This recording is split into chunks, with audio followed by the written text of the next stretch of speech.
વાત સ્થાનિક સ્વરાજ્યના જંગની।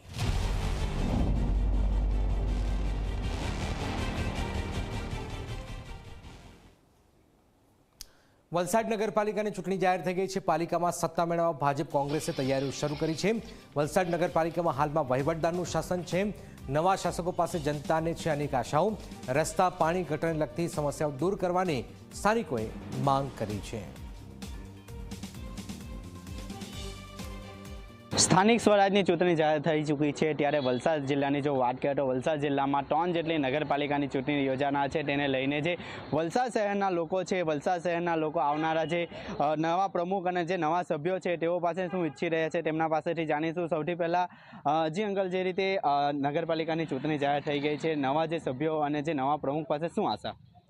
અમારી એક જ આશા છે કે અમારા આ મોહલ્લામાં પાણી ભરાય તેની સમસ્યા દૂર કરી આપે તે, પ્લસ આ સિમેન્ટ કોન્ક્રીટનો રોડ બનાવ્યો છે, આજે વરસ નથી થયું હજુ ને તે ખોદવામાં આવે છે, પાછું ડેનેજ લાઇનની લાઇન નાખવામાં આવે છે, તેની એ કરવું જોઈએ, તો એની બી પ્રોબ્લેમ સોલ્વ કરજો ને મહિનો નહીં થાય એટલે તો અમારા અહીંયા આ ડેનેજ લાઇનનું પાણી ઉભરાય છે, તે સમસ્યા દૂર કરવા માંગુ, બીજું કંઈ નહીં। નગરપાલિકાને એ કહું છે, આ વહીવટદારના એમાં બી કંઈ નથી થયું કામ, તો પેલા એના વોર્ડ નંબરમાં જે કોઈ બી આવે ને તે એ લોકો સમસ્યા દૂર કરે અમારા મોહલ્લાને, બીજું કંઈ કરવાનું નહીં।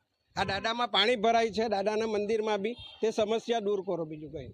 ખાસ કરીને અન્ય લોકો સાથે વાત કરીશું। જે રીતે નગરપાલિકાના જે વહીવટદાર હતો અને વહીવટદાર પછી હવે જે સભ્યો આવી રહ્યા છે, શું કહેશો? જે સભ્ય આવશે એમણે જે હમણાં વહીવટદારમાં જે કામ એક બી થયા નથી ને રોડ 1 વર્ષ નથી થયો અને પાછો ખોદવામાં આવશે, તે રોડને બનાવી આપશે કોણ? પાછા જે સભ્ય આવશે તે રોડને બનાવી આપશે કે પછી એમને એમ જ રહેશે? જે છિપ્પાડમાં જે ડેનેજ લાઇન નાખે છે તે નાના પાઇપ છે। જે પરિસ્થિતિ આજે જે વસ્તી વધેલી છે, જે બિલ્ડિંગો બની છે, તે હિસાબે તો એની લાઇન હોવી જોઈએ। પછી આવતા 5 વર્ષ પછી પાછી ખોદકામ કરશે, એ જે ખર્ચો પાછો પબ્લિક પર જ પાછો ખર્ચો લાગશે, તો પછી તેને શું કરવું? ને આવતા સભ્યોમાં જે સભ્ય આવશે તે સારી રીતના કામ કરે ને સારી રીતના છિપ્પાડને જે પાણી ભરાઈ જાય છે તેની નિર્ણય લઈ અને ડેવલપમેન્ટ કરે ને મંદિરમાં જે પાણી જાય છે એનું બી સોલ્યુશન લાવો ને આરસીસીનો જે રોડ બનાવેલો છે, જે હાલમાં પાછો ડેનેજ ખોદે છે, તો પાછો આરસીસીનો રોડ બને તે રીતની અમારી માંગ છે। ખાસ કરીને જો છિપ્પાડની વાત કરીએ તો છિપ્પાડ એક પૂરગ્રસ્ત વિસ્તાર છે। અહીંના લોકો દર વર્ષે જે પૂરનો સામનો કરતા હોય છે, શું ઈચ્છો છો? એ દૂર થવું જોઈએ।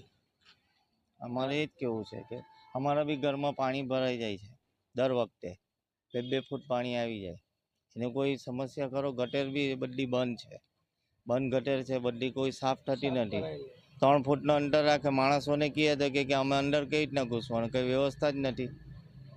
એનું કંઈ પ્રોબ્લેમ સોલ્વ કરો અમારો। ખાસ કરીને જે લોકો છે, જે મુખ્ય સમસ્યા શું છે? અહીં ગટરની સમસ્યા છે, ગટરની બી છે ને પાણી ભરાઈ જાય એની બી છે ને આ ડેનેજની બી ચેમ્બર બી ભરાઈ જાય, ચેમ્બર બી બધા પેલા નાખી જાય, અહીંયાથી લોડિંગ ગાડી જાય બધી, તો ચેમ્બર તો તૂટી જ જાય છે સિમેન્ટના। હેવી તો ગટર હેવી ગાડી જાય છે, હર ટાઈમ તૂટી જાય। આપણી સાથે અન્ય પણ લોકો છે, જે નવા સભ્યો આવશે અને જે પ્રમુખ આવશે તેના પર શું આશા?